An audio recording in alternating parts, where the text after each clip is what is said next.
Je regardais le Nasdaq, il faisait mais plus 12% dans la journée. Qu'est-ce qui se passe quoi? Tu penses qu'il y a des délits ici? It's gonna be huge.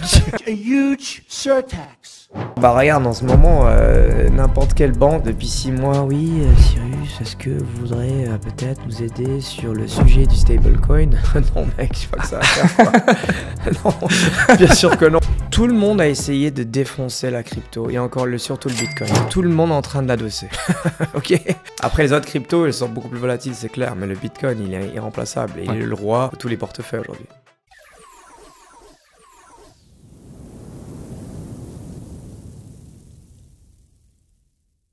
Bonjour à toute la communauté, bienvenue pour une nouvelle vidéo. Aujourd'hui, je suis de nouveau avec Cyrus, ou Cyrus. J'ai cru comprendre hier que, en fonction des personnes, on peut t'appeler un petit peu comme on veut. Comme tu le sens. Ouais. C'est plus cool, Cyrus.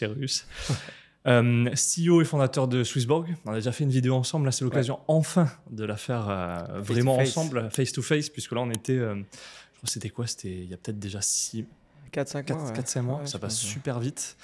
Et il y a beaucoup de choses qui se sont passées entre temps. Ouais. Parce qu'on avait eu les cryptos qui commençaient à pumper, notamment le Bitcoin, mais bon, de manière générale, même les altcoins. Et quoi de mieux que d'être avec toi pour parler justement de ce sujet crypto. Ouais. Et là, en plus, franchement, avec tout ce qui se passe sur les marchés, là, on s'est pris en début de semaine. Donc, c'était le 7 avril, si ma mémoire est bonne, lundi 7 avril, vraiment une journée noire. Ouais. Que ce soit en bourse, sur les marchés traditionnels, financiers traditionnels, comme sur le marché crypto. Ouais. Et du coup, ça permet justement de savoir, pour toi, qu'est-ce que ça veut dire. Ouais. Et j'en profite avant, évidemment, pour rappel, avec Swissborg, dès que vous déposez, en passant par notre lien, 20 €, vous recevez 5 € en Bitcoin. Donc là, c'est l'occasion parce qu'elle est en train de remonter. Donc profitez-en, on vous laisse le lien en description de cette vidéo. Donc justement, pour toi, qu'est-ce que ça veut dire tout ça? Ce bruit, parce qu'on entend beaucoup de choses, hein, vraiment là, c'est ce qu'on appelle le bruit. Ça signifie quoi? Bah, je pense que j'ai vécu quelques crises. Celle de 87 où j'étais très jeune, donc je ne comprends rien. Celle de 2008 où littéralement j'étais portfolio manager dans une banque et j'ai perdu quasiment tout mon argent et je me suis fait virer. Donc cela, je me rappelle bien. Celle de la dette européenne où les pigs en Portugal, Italie, Grec 2011. Et compagnie qui commençaient à faire peut-être exploser le monde et l'euro. Et celle de 2020 qui est celle du Covid. Ce qu'on a vu là, en gros, ce qui est clair, c'est que Trump veut redistribuer les parts et faire quelque chose. Il a un grand plan derrière. Ce qui était génial de la semaine dernière, donc le 3 ou le 4 avril, quelque chose comme ça, Apple a perdu 15%, Bitcoin a perdu 0%. Après, les week-ends du lundi étaient les Asiatiques. C'est là. Et ils ont shorté le Bitcoin forcément parce que, pourquoi? C'est le moment où il n'y a pas de volume et ils ont fait bouger le cours. Et finalement, le cours il est quand même remonté à plus ou moins ce qu'on était. Mais c'est qu'on a un petit moment chaud aux fesses, quoi. Est-ce que ça veut dire que tout est loin, on est plus dans on est dans un bear market? Je pense pas, je pense dans un bull market, mais un moment de bear trap. Oui, donc un moment de correction potentiellement ponctuel, entre guillemets, avec une reprise. Mais d'ici combien de temps? Parce que d'ailleurs, j'en profiterai. On a pu récolter plusieurs commentaires. Vous avez été nombreux à nous poser des questions, pardon, pas commentaires, des questions que je te poserai à la fin. Ouais. Et justement, il y a aussi cette perspective par rapport à l'évolution des cryptos, mais aussi sur la plateforme Swissborg, les concurrences, tout ça, on en rediscutera après. Et donc, moi, en gros, j'ai toujours la même théorie voilà, après avoir maintenant presque 19 ans dans le marché traditionnel et crypto, maintenant 10 ans ou un peu moins, c'est que tout est basé sur l'industrie de la crypto ou celle de la liquidité. Si tu étais dans le premier cycle, donc 2010, 2014, 2015, c'était complètement zéro corrélation, c'était juste des gars entre eux qui faisaient leur délire. Et puis, personne n'était dans ce marché, donc du coup, le Bitcoin était complètement corrélé quasiment à 0%, voire même une corrélation négative. Après, tu as eu le deuxième cycle qui est 2015, 2019 ou 2018, celle dans laquelle Swissborg est né avec le boom des ICO. Il y a tout un nouveau narratif. Et alors, ce narratif, c'était Web3. Comment l'Ethereum allait devenir la blockchain qui permettrait de créer des tokens et créer des applications, ainsi de suite, avec aussi quelques autres blockchains concurrentes. Là, on a vu que c'était quand même une industrie où il y avait très peu d'acteurs institutionnels, il y avait très peu d'argent institutionnel et les gens étaient assez jeunes aussi, donc ils ne comprenaient pas trop, en gros, ce qu'il en était, comment on gérait le marché. Donc, c'était quand même assez à part encore. Mhm. À partir de 2019, donc le troisième cycle, 2020 surtout, on a vu commencer à voir des gens qui sont devenus plus instruits. Ouais. Donc, les gens de la crypto. Mais surtout, on a vu aussi des Paul Tudor et tous les gros hedge funds qui sont arrivés en fait dans ce marché-là. Et là, on commence à avoir un peu une crypto qui est plus corrélée en fait à la macroéconomie. Il y avait son industrie avec ses narratifs, le DeFi, après un peu la métaverse, les NFT, il y a quelques jeux vidéo, tout ça. Mais ce qui était clair, c'est que maintenant, tout était assez drivé par la liquidité de marché. Et comme on a vu qu'en Covid, quand il y a eu le Covid et le marché d'actions a perdu 35%, Bitcoin a perdu quasiment la même. Moi-même, j'étais quand même ultra surpris parce que j'allais dire le Bitcoin allait peut-être perdre très peu ou pas. Parce que c'est quand même un hedge contre le marché en principe. Ouais. Et là, finalement, il a réagi avec le marché. Donc là, je me suis dit, merde, on va revenir dans le monde de ce que j'ai fait toute ma vie. Mais après, comme je suis assez bien amoureux dans ma vie traditionnelle, je me suis dit, bon, on va quand même avoir un hedge et puis on comprendra un peu où donc à ce moment-là, tu t'es vraiment remis en question sur quel allait être le futur des cryptos. Moi, ça m'a cassé les couilles pour être très clair. Juste pour être clair. Bah ouais, parce que je me dis, enfin, on est dans un monde différent, avec des acteurs différents. Et tout d'un coup, qu'est-ce qui se passe? Comme il y a des produits dérivés, très souvent, les gens, ils pensent les gens ils vendent. Mais c'est pas qu'il n'y a pas vraiment de vente tellement en crypto. Il y a beaucoup de hodl, en fait. Ouais. Et d'accumulation de quasiment tout le monde. Le marché disloque quand il y a des gens qui sont en train de, en gros, aller à l'époque sur BitMEX, qui était un des échanges dérivés, qui short énormément le marché. Ouais, bien sûr, ouais. Et quelques de ces gars-là, ils ont un peu un background similaire au mien. Et puis, dès que leurs copains de salle de marché, ils sont en train de se chier dans le froc, ils font la même chose. Et puis, du coup, le marché, il se disloque et tu peux vite, avec 10, 15, 50 millions, même 100 millions maximum, faire un 50x. Et Bien sûr, 100 millions fois 50x, c'est quand même 5 milliards. Ouais, tu fais un effet de levier, donc 50x. Exactement, le Bitcoin, il perd 4-5% en l'espace de quelques minutes. Et toi, par rapport du coup à tout ça, parce que bon, tu l'as dit, à un moment donné, ça t'a clairement cassé les couilles, pour rester poli. Ouais. Mais à partir de ce moment-là, parce que c'est pas fini, je veux dire, aujourd'hui, beaucoup de personnes disent finalement, ces deux mondes commencent à être de plus en plus liés, avec, comme tu parlais, de corrélation, où c'est vrai que parfois on peut observer des degrés de corrélation qui se rapprochent de, pas un, mais on s'y rapproche. Quelle vision, du coup, tu penses sur le long terme il faudrait adopter par rapport à ces deux mondes qui, à la base, devaient être totalement séparés et qui, aujourd'hui, sembleraient se rapprocher d'une certaine manière? Et est-ce que, du coup, tu adhères surtout à cet argument qui consiste à dire que ça y est, Bitcoin, il n'y a plus vraiment de différence, crypto, il n'y a plus vraiment de différence, ça commence à être, en fait, deux mondes qui se rapprochent et qui ne feront qu'un à un moment ou à un autre? Ouais, c'est une super bonne question. Je pense que ce qui est important de comprendre, c'est encore une fois, c'est le point de vue macroéconomique.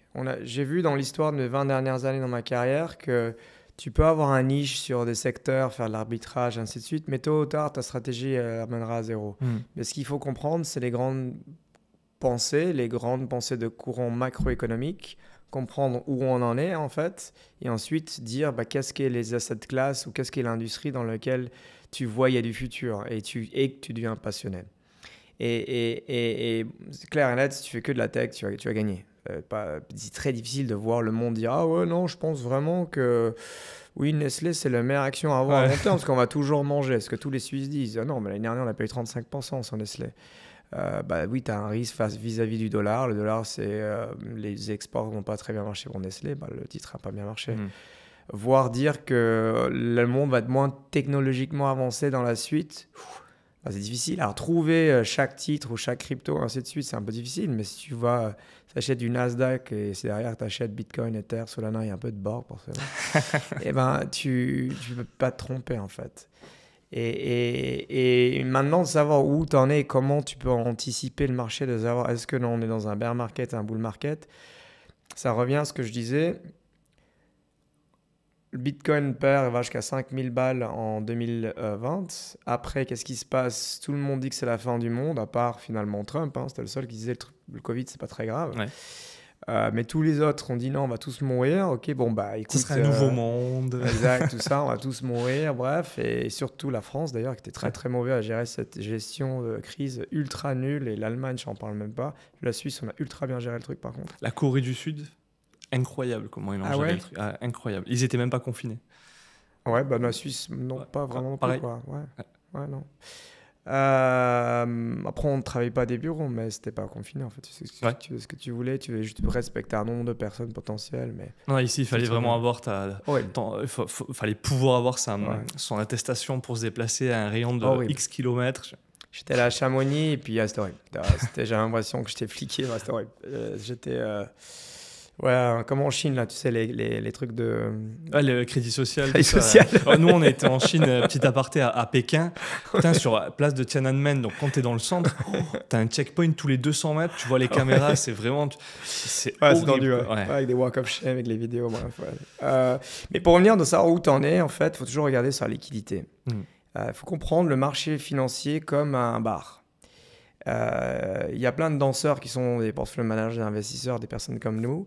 Et derrière, tu as la Fed et des autres banques européennes et classiques qui vont te bourrer la gueule ou pas en basant sur est-ce qu'ils vont augmenter les taux ou descendre les taux. Plus ils descendent les taux, moins la bière est chère. Donc les gens, plus ils vont boire, plus ils vont se bourrer la gueule, plus ils vont faire la fête, tu vois. Et je pense que c'est là qu'il faut vraiment regarder ça par rapport à 2020. C'est quand ils ont baissé les taux, peu importe les pandémiques, les meilleurs bull run du monde. Aujourd'hui, ils ont coupé un tout petit peu les taux et à un moment, c'est revenu. Trump a retiré la crypto et les actions et ainsi de suite. Et un peu peut-être trop fort à son goût. Mais bon, en même temps, c'est Trump. Il doit faire quand même la fête. C'est quand même quelqu'un de foufou. Et maintenant, le fait est que, pourquoi cette correction est là? Potentiellement pour dire oui... J'ai envie de faire dire qui est le boss, en gros. Les tarifs, c'est vraiment pas un truc. En effet, peut-être qu'il va ranger quelques business avec des tarifs, mais en soi, je pense pas vraiment que c'est ça sa stratégie. C'est dire, je vais défoncer le marché. Tous les gens en action, ils vont avoir peur. Ils vont commencer à acheter le 10-year note, ou ils vont se mettre en T-bills. Petit à petit, les T-bills vont accumuler. La dette va être encore de plus en plus grande. On va aller de 7 ou 8 trillards à peut-être 10 trillards en dette, qui doit être financé les 9 prochains mois. Qu'est-ce qui est derrière la Fed? Le seul moyen qu'il doit faire, c'est dire « Sorry, Trump, you're the boss ». Et Trump dit « I told you so, Jerome Powell, you're gonna have to cut rates right away ». Tu l'imites super bien. « It's gonna be huge ». Et après, faire comme ça. Pardon. Donc voilà, je pense que c'est ça la vérité, quoi. Donc est-ce que je suis affolé? Oui, c'est chiant de voir Solana à 300 ou 290 et le voir maintenant à 100 balles et pas prendre le profit. Sûr, ça fait mal, Mais est-ce que ça change quelque chose dans ma thèse de moyen-long terme? Pas du tout. Ça va repartir et il faut, au contraire, ceux qui sont en train de regarder maintenant, il faut vraiment se réagir, dire bon, si vous avez acheté du Solana à 200, peut-être c'est le moment de se dire bon, si je remets ma pause, je double ma pause maintenant, du coup, tu l'achètes à 100, à 150. Quoi. Je sais plus, j'ai vu ça, il y avait une publication qui disait les marchés, en incluant évidemment crypto, etc., c'est le seul, enfin la bourse, la finance, tout ça, c'est le seul marché où quand c'est les soldes, les gens prennent peur. Généralement, les gens ils sont super contents quand ils vont au marché, il y a des soldes. Ouais, et là, crypto-bourse, les gens prennent peur. Et pourtant, moi, c'est un 50%, marché, j'achète plus, c'est de la merde. Donc, c'est vrai que c'est paradoxal parce que, puis moi, ce que je dis, quand tu as une vision long terme, si c'est dans 15-20 ans, ton horizon d'investissement, voire plus, pourquoi pas, qu'est-ce que tu t'en fous si la bourse chute ou les cryptos chutent dans 6 mois, dans 1 an, ou même dans 10 ans, si ton horizon, c'est 20 ans, quoi. Ouais. Après, pour corriger juste là-dessus, et pour les lecteurs, c'est super important. Par contre, il ne faut pas oublier que chaque cycle crée un certain grand nombre de tokens. Là, on n'a jamais eu autant de tokens qui a jamais été créé. 99,99999 de tous les meme coins vont mourir. Ah oui, donc ça c'est sûr. Et même des gars comme tu vois, genre Brett, on va tout changer le monde. Ce petit là, un petit gars, mais quel autant que pas possible. Il est plus sur Twitter. Il n'existe plus. 1 million de followers, Brett, c'est le changement de la vie, tout ça. Non, Brett, c'était vite fait marrant, mais il n'y a pas de trésorerie derrière Brett, il n'y a pas d'équipe derrière Un Brett. peu Brett, comme Luna, où ça allait révolutionner les stablecoins. Et... Non, parce que Luna, c'était quand même backé par beaucoup de VC. Alors, ils avaient une vraie Oui, bien communauté, ils avaient une trésorerie, Totalement, ouais. ils avaient un roadmap. C'est juste que le gars n'a pas fait d'études financières avant. Il n'a pas compris ce que c'était les maths. Ce que je veux dire, c'est qu'il y a plein dans ce style de projet qui peuvent être soutenus. Exact. Et qui, en fait, si derrière, c'est mal, on va dire, mal structuré, Exact. ça peut, alors que ça donne une sensation de crédibilité, ça peut quand même se casser la figure, quoi. Parce qu'aujourd'hui, on est quoi, 20 000 à peu près, 20 000 cryptos ou quelque chose comme ça? Non, je crois qu'il y a eu 20 millions de tokens qui ont été créés l'année dernière. Ah ouais, alors... Ah ouais. Alors, j'ai dû manquer un facteur... Ça, c'est les 20 000 que tu vois sur CoinMarketCap, Ouais. mais si tu vas sur DexScreener, non. Et ça a quand même purgé quand même pas mal de monde. Oui. Ça, alors, je sais pas tout nouveau entré, mais quand même pas mal de personnes qui ont été purgées. Mais tu vois, par exemple, Borghi, qui est le meme coin de Swissborg, alors pas nous, mais la communauté qui l'ont créé, ils ont fait quelque chose de très smart. En fonction des paliers de market cap, ils vendaient les tokens. Ok. Et du coup, l'équipe a aujourd'hui une trésorerie. Ah oui, Et comme ils ont une trésorerie, qu'est-ce qu'ils ont? Ils ont une roadmap. c'est sûr. Et du coup, ils ont des idées qui vont faire que ils vont réussir à soutenir, j'espère, au mieux le projet. Et là, la plupart des autres memes, c'est juste non, on va tous ensemble, on va changer le monde. Et ça, c'est compliqué. Justement, en parlant de communauté, parce que ça, c'est un des points, enfin, à mon sens, un des grands points parmi tant d'autres positifs de Swissborg, c'est qu'il y a vraiment une communauté. Et là, on le voit parce qu'on est justement pour 2 soirées à Paris. Et on voit qu'il y a cette communauté qui est bien plus grande, mais parce que pas tout le monde peut se déplacer, mais il y a même des personnes qui viennent de l'international. Ouais. D'ailleurs, ça parlait beaucoup anglais hier, et j'imagine que ce soir, ça parlera encore beaucoup anglais, parce que toi, il faut le dire aussi, tu es régulièrement aux États-Unis. Tu m'avais dit que tu étais... Je suis né là-bas, mais je suis pas américain, mais ma langue maternelle, c'était anglaise. Ouais. Et du coup, ça permettait That's aussi... why I do the well. Exactement. Et du coup, je voulais rebondir par rapport à ce sentiment de communauté, parce que vous êtes vraiment allé, et quand on en discutait avec Joseph, là, on a quand même halluciné, on se dit, mais c'est quand même fou, vous avez quand même carrément mis en place le Dream Fund. Ouais. Si tu veux en dire un petit peu plus, parce que c'est quand même un truc de fou. Et je crois que vous êtes les premiers, peut-être, enfin parmi les premiers à faire ce genre de choses. En tout cas, à ces montants-là. C'est la meilleure idée qui vient pas de moi. Parce que je kiffe mes idées. Alors ça, j'ai pas beaucoup d'ego pour moi-même, mais j'ai énormément d'ego, je crois, pour mes idées. J'ai réalisé avec le temps. Moi, je travaille dessus, mais voilà. Mais en gros, voilà, tout le but de Swissborg, c'est de devenir libre et riche. Voilà, ça, c'est assez facile à dire. Ça, c'est clair. Et chacun a sa liberté en fonction de ce qu'il veut faire, et chacun a sa richesse en fonction de ce qu'il veut faire. Ça peut être 50 000 balles sur un cocotier, ça peut être 50 millions sur un yacht, c'est ce que ou 500 millions sur un yacht plutôt. C'est toi qui as déterminé. Mais ce qui est aussi très important, c'est d'arriver à arriver jusqu'à là ici. Et j'en parle peut-être pas assez, ce que je devrais plus faire, mais en fait, tu n'arrives jamais à réaliser quelque chose une première fois. Ouais. Tu arrives seulement une deuxième fois. La première fois, c'est un rêve que tu te mets dans la tête et que tu arrives tellement à être obsédé de ce rêve-là que tu y arrives. Et tu le vois dans tout, même dans l'amour, par exemple. Je vois des gens autour de moi qui sont réussi à marier des meufs qui étaient... Mais s'il y avait un prediction market... J'aurais même 1 million contre 1, j'aurais quand même mis le interdit en balles, France, hein, prediction market. Ouais, alors, j'espère que ça évoluera. Mais ce que je veux dire, c'est le gars était tellement obsédé par cette meuf depuis qu'il avait l'âge de 13 ans qu'aujourd'hui, ils ont un enfant. Tu vois ce que je veux dire. Et elle n'était jamais de son ligue. Et j'en ai vu plein, en fait. Et plein de personnes pareilles où ils n'étaient pas baraques, des potes d'enfance, ils sont devenus ultra baraques, ultra grands, tout ça. Tu vois ce que je veux dire. Ouais. Tout est possible. Mais il faut énormément rêver, ensuite décortiquer ce rêve par des petites étapes, travailler, prioriser ces différentes étapes et arriver à faire pack et les enchaîner, t'entourer des bonnes personnes ensuite et être sûr que ce rêve qui est le tien devient celui de tous tes partenaires. Et ce que j'ai fait avec Swissborg finalement. Tu vois ? Est-ce que j'ai réalisé mon rêve ultime de Swissborg ? Non. Aujourd'hui, il n'y a pas 1 million de personnes autour de moi qui sont libres et riches. Il y en a un certain nombre. Mais il y en a pas un million, ça c'est certain. Et je pense que j'aimerais vraiment arriver à ce Ça million. va arriver. Exact, parce que je travaillais vraiment diligemment dur dessus. Et toute l'équipe de Swissborg, comme tu le sais, l'idée de ce rêve-là, en fait, c'est de créer cette étincelle, en fait. Et j'en ai eu ce moment hier soir. Je rentrais tard hier soir, malheureusement encore. Et puis Benji, Dani, bref, ils m'ont accueilli avec une bouteille de rouge. J'ai dit non, moi je vais dormir. Du coup, j'ai quand même resté avec eux. Je vais coucher tard.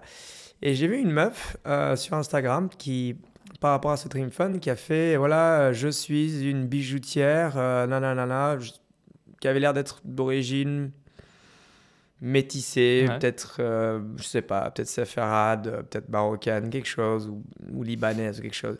Super stylé, tout ce que tu veux. Et la meuf, elle disait à quel point ces bijoux, ça a changé sa vie, mais surtout le côté culturel, de mélanger tous les trucs du Moyen-Orient, ainsi de suite. Et tu voyais dans son talk qu'elle était vraiment, elle veut vraiment faire partager son amour de bijoux un peu à tout le monde.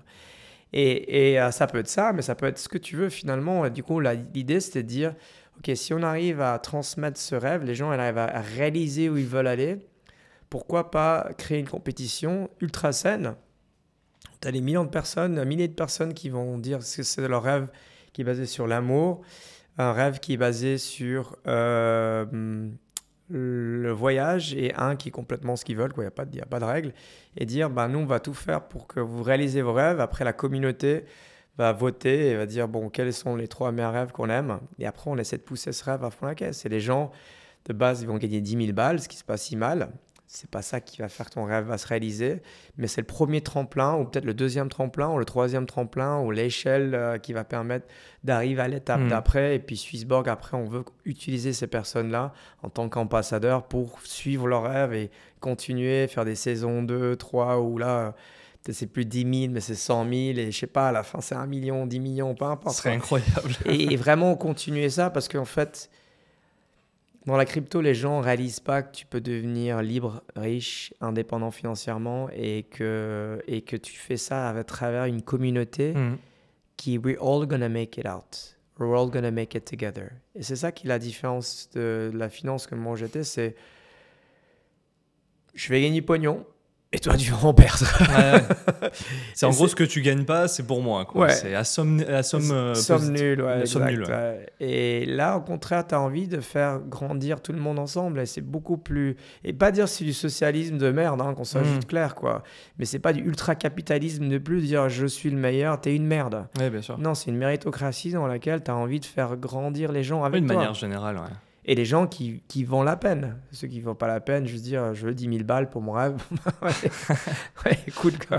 Je pense pas que je vais voter pour lui, quoi. Ouais. Que ça reste un rêve. Ouais, et puis la saison 2, essaie de formuler un peu mieux ton truc. Et peut-être dans la saison 10, tu arriveras à faire mieux, quoi.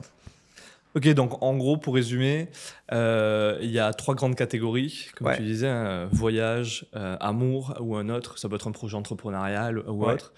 Et avec la possibilité de gagner 3 personnes qui gagneront 10 000 euros, donc en tout 30 000 euros, ce qui est quand même énorme. Et pour ça, en plus... Et si je ne me trompe pas, je m'excuse, Matt, il y a aussi, j'ai demandé de faire une règle un peu plus folle, mais en fonction du nombre de personnes, on va faire augmenter la tirelire, je crois. Donc le 10 000 n'est pas fixe. Je dis pas plus, mais il faut qu'ils mettent ça dans le produit. Mais en gros, l'idée, c'est plus il y a de personnes qui vont venir à participer pour leur rêve, plus on va réussir. Donc ça, c'est une avant-première. Ça, exact, ouais. Ok. Désolé les gars, si jamais c'est des contres, maintenant c'est trop tard, donc c'est obligé de faire, quoi.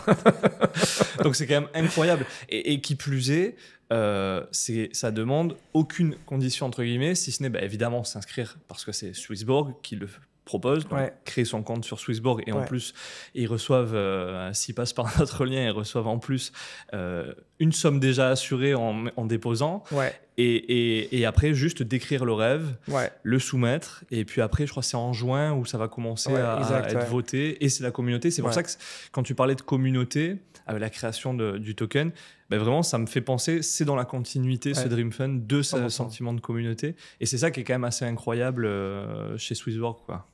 Parce que, là, ça va paraître un peu hippie, mais dans le premier et deuxième cycle de la crypto, beaucoup de projets, c'était assez similaire, en fait. Donc, tu avais des gens qui avaient réussi à avoir des DAO avec des grosses trésoreries. Et puis, il y en a encore qui sont ultra stylés, hein, genre Gnosis, les Allemands. Ils ont levé à l'époque, je crois, 10 millions, mais à l'Ether à 5 balles. Ils ont encore 500 millions d'Ether, je crois. Donc, bon, ils ont beaucoup Ça a d'argent. bien gonflé, quoi. Tu vois. Ou 200 millions, 300 millions, bref, ils sont set for life, quoi. Parce qu'en gros, ils dépensent que le staking. Donc, à 4% de 500 millions, ça te fait quand même 10 millions par an, ou 20 millions par an, ou si c'est 250 millions, peut-être 10 millions. Et en fait, ces 10 millions, ils le craquent, ils le font dans, alors, ultra ingénieur, que ce protocole, ainsi de suite. Mais il y a un peu cette côté de, ben, si tu essaies de nous aider, en fait, à développer une technologie cool pour avancer notre protocole, on te donne du cash. Là, on va beaucoup plus simple, c'est juste fais-toi kiffer. Moi, ce que c'est ton rêve. Et en fait, on sait que si tu donnes de l'amour aux bonnes personnes dans lesquelles notre communauté arrive, elle, à dire oui, on aime bien ces personnes-là, ces personnes vont donner un retour. Donc, je sais pas, si quelqu'un demain, tu crées un café ultra stylé, ben, on ne demandera pas que tu l'appelles Borg Café, mais fais au moins, je sais pas, un muffin, un Borg Muffin. Et les gars qui arrivent premium dans le café, ils ont, je sais pas, un massage ou une petite réduction, ou un high five, ce que tu veux, on s'en fout, quoi, une réduc. Peu importe. Un truc où tu montres le sentiment d'appartenance d'une communauté qui te permet de justement rêver, quoi. Ok, c'est quand même assez incroyable, quoi. Merci, ouais, c'est vrai. Pour revenir sur les cryptos purs et durs, et par rapport à tout ce qui se passe, tout ce qu'on disait, il y avait Trump qui avait évoqué la réserve stratégique. Ouais. Aujourd'hui, on n'entend plus trop parler de ça. D'ailleurs, j'avais échangé avec Alexandre Stasienko, Ouais. avant que Trump soit élu. Non, juste après qu'il soit élu. Il Ouais. n'avait pas pris encore ses fonctions, mais il venait d'être... il était élu, quoi. Ouais. Et apparemment, selon les statistiques américaines, le fait qu'il évoque la réserve stratégique et Bitcoin, etc., alors pour des raisons électoralistes, hein, peut-être, mais ça avait contribué à ce que les personnes un petit peu indécises choisissent Trump au détriment de Kamala. Et bon, aujourd'hui, on n'entend plus trop parler. Mais est-ce que tu penses que... Vas-y. J'ai fait ça. Non, mais il a quand même mis le tableau, il a mis le white paper dans le truc et tout, quoi, dans le Val, quoi. Il a fait un... Check this out, this is so beautiful. Ouais, je pense qu'il a quand même... Non, écoute. Oui, j'ai entendu pour le coup des bitcoins maximalistes qui disent vraiment on l'entend plus autant sur Bitcoin, etc. C'est insupportable, les crypto guys. Ouais, faut que je te dise, mec, c'est le président des États-Unis. Bitcoin, c'est une partie de son truc. C'est sûr. Je veux dire, il y a des guerres. On n'est pas très loin de la Troisième Guerre mondiale. Les États-Unis ont une baisse de GDP de 4%. La Chine va mal. Je veux dire, les Bitcoins, c'est juste un truc. Non, ce qui est important, qui est ultra encore aussi important, c'est comprendre, encore une fois, zoom out et comprendre les personnalités qui dirigent ce monde. Ok ? Tout le monde a essayé de défoncer la crypto et surtout le Bitcoin. Tout le monde est en train de l'adosser. Ouais, ok ? C'est aussi simple que ça. Numéro 2.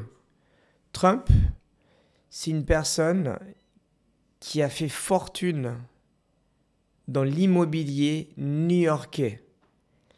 Il n'y a pas plus difficile comme métier dans le monde entier parce que son père, c'était un tycoon de l'immobilier new-yorkais. Donc, c'est des gars qui sont ultra drivés par le business et par sa marque. Trump. Moi, en grandissant un peu aux D'ailleurs, États-Unis, la Gold Card avec sa face. Trump, mais c'était une légende. Je ne sais pas si tu te rappelles de... Maman, j'ai raté l'avion 2. Ouais, on le voit. Et quand moi je l'ai vu entrer, j'étais il y a Trump. Et moi, je l'ai sorti, je sais pas, c'était en 88, j'avais 4 ans ou 5 ans, tu vois, j'avais dit oh, there's Trump in this movie, oh, trop bien l'hôtel et tout. Tu vois, tu voyais Trump comme une sorte de. Après, je dis pas, il y a eu des problèmes avec Trump, surtout le dernier présidentiel, c'était horrible tout ça, donc il a perdu sa cote. Mais pour revenir à l'image de Trump, et ce que lui veut en tout cas, c'est continuer le Trump. Ouais. Son fils Eric, il n'a pas vraiment fait grand-chose.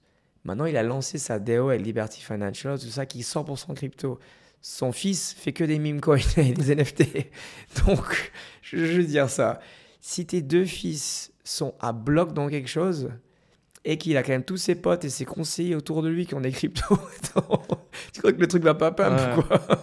Est-ce que d'ailleurs, en parlant de ça, tu penses pas, parce que du coup, forcément, tu as toujours un peu des théories qui émergent par rapport à ce qui s'est passé dernièrement, qu'il n'y aurait pas quelques délits d'initiés par rapport au fait que les marchés ont vraiment, mais se sont quand même assez rapidement chuté.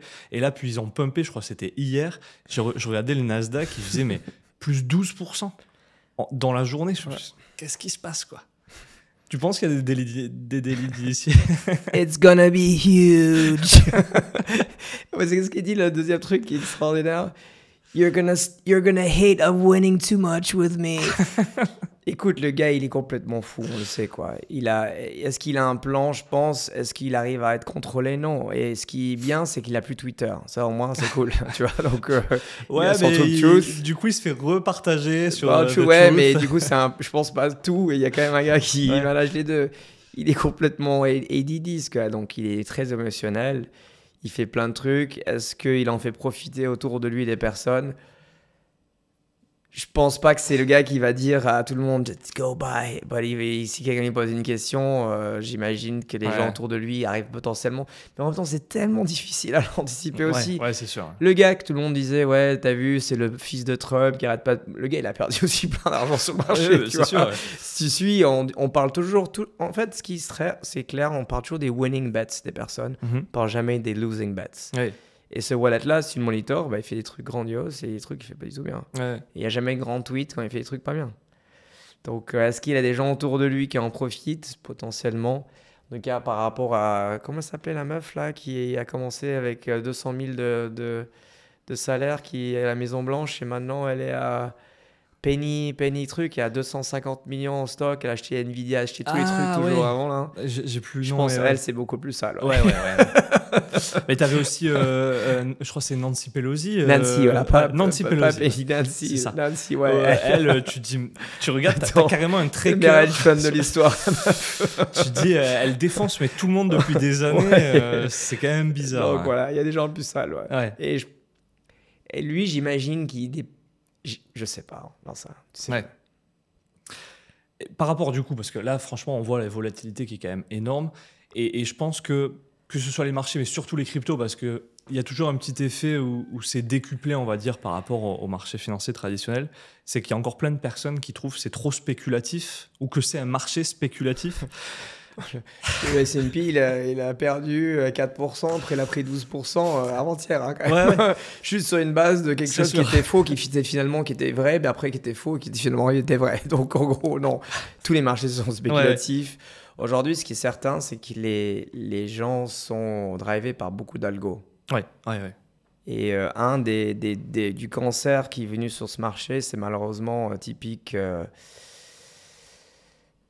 j'ai un trou de mémoire. Mais un des plus gros market pas millennial, mais mon millennial déjà qui est un hedge fund, mais qui fait beaucoup de high frequency trading. Mais il y a derrière surtout les gars de Chicago. Bref, il y a beaucoup de market makers aujourd'hui qui vont faire bouger le marché beaucoup plus rapidement. Mais c'est pas mal parce que, tu vois, moi qui a souffert pendant 1 an et demi mon portefeuille en 2008 de stocks, et maintenant c'est... Et en tout cas, t'as des gros caca, puis ça repump, ça truc, mais ça va très très vite. Ouais, extrêmement vite. Tu peux perdre 20% l'espace de 2 jours de bourse, quoi. Et crypto, tu peux en perdre ça en une journée, quoi. Donc, ça fait mal, mais en même temps, si tu veux changer de classe sociale, tu dois prendre des risques. Sinon, on va faire d'immobilier et change pas de classe. Fais-toi chier avec les locataires. Fais chier avec les locataires, régler tous les différents trucs de construction, ainsi de suite. Fais de la papasserie et gagne 3%, quoi. C'est sûr. Et encore. Si t'as pas de problème, le chauffe-eau, etc. Exact. Mais est-ce que tu penses que, par exemple, il y a quand même un changement de paradigme avec, notamment, je pense je sais pas, la DeFi, au RWA dans Real World Assets, et de manière générale, avec cette démocratisation de ce monde-là, est-ce que tu penses qu'il y a un changement de paradigme? Changement de paradigme par rapport pour la question que je comprends bien, quel est le narratif qui va vraiment bien marcher dans ce cycle-là, ou est-ce que les nouveaux acteurs sont en train de changer le game de la finance traditionnelle? Effectivement. Est-ce que les nouveaux acteurs vont permettre d'apporter une touche nouvelle et changer changer ce c'est monde. clair. Bah, regarde, en ce moment, n'importe quelle banque, depuis 6 mois, oui, Cyrus, est-ce que vous voudrez peut-être nous aider sur le sujet du stablecoin? Non, mec, je sais pas que ça va faire, quoi. Non, bien sûr que non, quoi. Alors, il y en a 2, 3 qu'on a essayé d'aider, mais non, j'ai pas que ça à faire, quoi. Non, en 2017, quand j'étais en galère, là, t'avais qu'à venir me voir. Maintenant, bah non. Dépose dans l'app, soit deviens un top 100 token holder, et puis Et oui, après, on en parle, quoi. Mais sinon, non, sinon, va-t'en, quoi. Donc, tu as toutes les banques et toutes les différentes sociétés qui viennent tous les 2 secondes nous taper à la porte pour ça. Quand tu vois que Tether a réussi quand même à faire 14 milliards de profits, donc je répète ce que je viens de dire, 14 milliards de profits avec 200 employés. Profit, hein, donc bénéfice, Ouais, c'est ouais. même pas chiffre Ouais, d'affaires. ouais, hein. c'est beaucoup plus que On mélange BlackRock. pas Pour ça, recettes et c'est clair, bénéfices. ouais, ouais. 14 milliards. Donc en gros, Énorme. ils ont partagé à 2-3 personnes 14 milliards. Je crois que quoi. 14 milliards, si je dis pas de bêtises, c'est à peu près ce que fait LVMH, quoi, ou quelque chose comme ça. Ouais, Donc, probablement, ouais. Ouais. Énorme. Ouais. 200 employés, 3 actionnaires. Donc, bon, le VMH, c'est un peu similaire, j'ai l'impression. Non Ouais. Ok.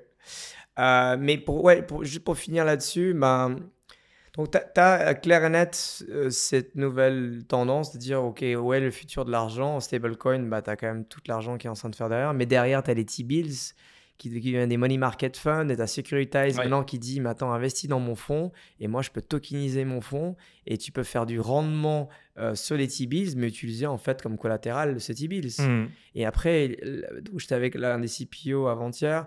Et il me disait, mais même si tu veux, moi j'ai aussi du KKR. Pour ceux qui ne connaissent pas KKR, c'est un des plus gros private equity du monde. Et quand moi, par exemple, j'achète du KKR à travers ma banque, j'ai une LTV de 0%. Mais là, ils disent, non, mais si nous, on arrive à créer un marché secondaire, je peux créer des LTV et je peux faire un loan derrière sur ce que tu veux. Ouais. Donc, tu vas voir plein d'instruments qu'à l'époque, n'avaient aucune liquidité et du ce fait-là, tu ne pouvais pas faire des emprunts, que maintenant, qui vont commencer à se faire. Et là, tous les gars de les RWA, en tout cas les banques et ainsi de suite, sont en train de se dire soit voilà, putain merde, il avait raison l'autre Lépi là en 2017, ou dire au contraire bon bah vas-y, moi je vais faire mon propre truc, je vais commencer dans ma banque créer pas des gars qui font que des POC, mais vraiment des gars qui créent des vrais produits bien quoi. sûr. Et là on est à cette étape-là, c'est créer des produits quoi. C'est Ok. plus le POC là qui disent ouais non mais on est en train de faire, ça sert à rien. Ouais. Ramène du vrai business. Là, Quoi. c'est concret. Ouais. Ouais exact. Ouais. Ok. Ouais, donc ça rejoint un petit peu ce qu'on disait au début, technologie, c'est que ça reste quand même le futur. Ouais. On pourrait parler de Nestlé. Ouais. Ça me permet, voilà, pour terminer, quelles questions on va essayer de toutes les poser. Alors, je ne sais pas si tu as pu les voir. Je vais essayer de te les poser. Tu réponds comme tu veux. Ouais. Tu peux dire Joker si tu veux. Libre à toi. Première question, on me demande Kraken versus Swissborg. Pourquoi Swissborg gagne? Et attention, la personne, je crois que c'est Jacques qui dit ça, qui est très actif dans le groupe et qui dit attention, j'aime beaucoup Kraken, va falloir être convaincant. Très bien. En fait, c'est très simple. Nous, on est un agrégateur d'échanges et tu traites à travers Kraken. Si Kraken te donne le meilleur prix, mais Kraken ne donne pas toujours le meilleur prix. Donc, nous, on te donne forcément... Tu as fait une vidéo d'ailleurs, hein, je Ouais. montrerai, tu as fait une vidéo où en direct, tu envoies un ordre et tu montres comment vous arrivez à avoir le meilleur prix. Exact. Ensuite, donc par rapport à l'échange et à ça, par rapport à différentes offres, nous, on fait vraiment le wealth management. Tu as quand même tous ces bundles. Tu as maintenant on a sorti en scoop, je peux te le sortir. Portfolio management. Les manage portfolio, donc les mandats à gérer. Et puis surtout, tu décides en fait de ce qu'il en est, de ce que tu représentes chez Swissborg. Chaque mois, on a une votation où les gens peuvent. Là, la votation, les gens, ils ont voté sur listing de tokens. Donc maintenant, en tant que token holder, tu pourras lister en gros n'importe quel token chez Swissborg. Okay. Donc tu es vraiment un partenaire. Et c'est ça que je pense la différence. Donc sur le prix, on peut être beaucoup plus compétitif. Numéro 2, en fait, tu as le fait d'être partie d'une communauté dans laquelle toi-même, tu es libre de prendre la décision. Ouais. Puis même, moi, à titre personnel, ce que je trouve cool, c'est l'accessibilité. Ouais. C'est vraiment... tu es quand même le CEO de Swissborg, tu es hyper accessible, tout le monde est super, vraiment. Et pas toutes les plateformes le font. Enfin, non. J'ai jamais vu personnellement beaucoup de personnes faire ça, quoi. Et ça, c'est vraiment cool. D'ailleurs, je parlais aussi hier avec Grégoire. Ouais. Grégory, pardon. Ouais. Et qui disait, c'est cool parce que vraiment, il y a cette accessibilité, cette transparence qui fait que ça coule de source, quoi. Donc, personnellement, voilà, je rajoute un plus. Merci, c'est gentil. Alors, comment tu vois le marché crypto évoluer, notamment le Bitcoin? Bon, on l'a un peu évoqué, mais pourquoi pas? Parce que la personne disait, certains investisseurs sur le marché action n'y croient plus, je suis un petit peu plus mesuré et pragmatique, la personne dit. Et attends, on est à 82, quoi. C'est génial. Si on est dans un autre marché, dans un marché traditionnel, on sera à 50. Hein. Ouais. On ne serait pas au all-time high. Ce que je veux dire, mais non, c'est génial. Après, les autres cryptos, ils sont beaucoup plus volatiles, c'est clair. Mais le Bitcoin, il est irremplaçable. Et Ouais. il est le roi de tous les portefeuilles aujourd'hui. Ouais, on le voit de toute façon en termes de market cap. Ouais. Et pour- tous les pour le personnes moment. n'en parlent que de ça. Je veux dire, Larry Fink, tous les dieux de l'argent, ils parlent que de ça. Quoi. Bien que, à mon sens, j'aime bien être un petit peu plus tempéré, on va dire, où après, beaucoup de personnes du coup deviennent maximalistes et je trouve que quand ça tombe dans l'extrême, c'est dommage, ils se ferment un petit peu à plein d'opportunités. quoi. Être maximaliste dans le Bitcoin, c'est de comme dire ne pas y croire dans le Bitcoin pour les gens qui sont de la TradFi. C'est juste un problème d'ego, de complexité. Vous n'avez pas à avoir la vision de Web3. Bitcoin n'a jamais été là pour Web3. Il était juste là pour créer la crypto qui était l'or physique, digital et vraiment celle dans laquelle voilà, Le tu pilier, profites quoi. vraiment. Le pilier, quoi. Une autre question qui rejoint un petit peu la première, comment Swissborg prévoit-il de se différencier face à une concurrence croissante dans l'écosystème crypto? Mais je pense en Europe, il n'y en a pas tellement en fait. Finalement, on est 2-3 acteurs qui vraiment aujourd'hui représentent, je dirais, plus de 70% de ce qui se passe. Donc c'est clair qu'il y a une consolidation. Il y a beaucoup d'acteurs américains et asiatiques. Mais tu vois vraiment donner tout ton argent à que les Asiatiques. Moi, j'y crois pas. Et donner tout ton argent à Non. les Américains. Et peut-être c'est pour ça qu'il faut commencer à plus utiliser vraiment des plateformes locales. Parce qu'on le voit avec FTX. Ouais, FTX, c'était les meilleurs du monde. Mais Cyrus, pourquoi tu travailles pas avec FTX? Bon, parce que d'une, c'était un enculé, Sam. Mais de deux, le fait que c'était des Américains dans lequel on n'avait pas vraiment réussi à créer un lien, même de stratégique, d'amis, de culture et ainsi de suite. Donc, il faut vraiment travailler avec les plateformes européennes, les projets européens, tout ça. Nous, on pousse Morpho, toutes les différentes plateformes.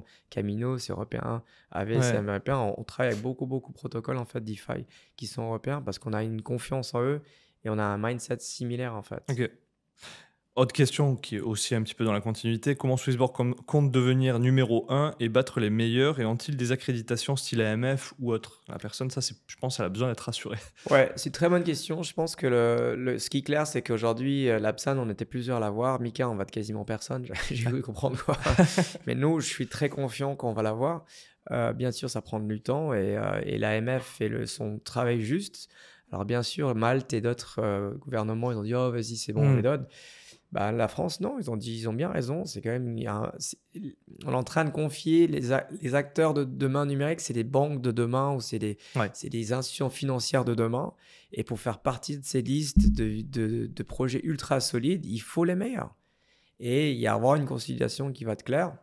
Et on espère que nous, tout se passe bien avec l'AMF. On a tout fait de façon de créer maintenant une structure en France, d'engager les personnes en France. On a Aurélien qui est CEO de France, qui est un gars exceptionnel. On a plein de différentes personnes qui sont maintenant vraiment basées en France et qui font tout pour que on arrive à avoir Mika et on soit un des premiers acteurs européens, leaders européens.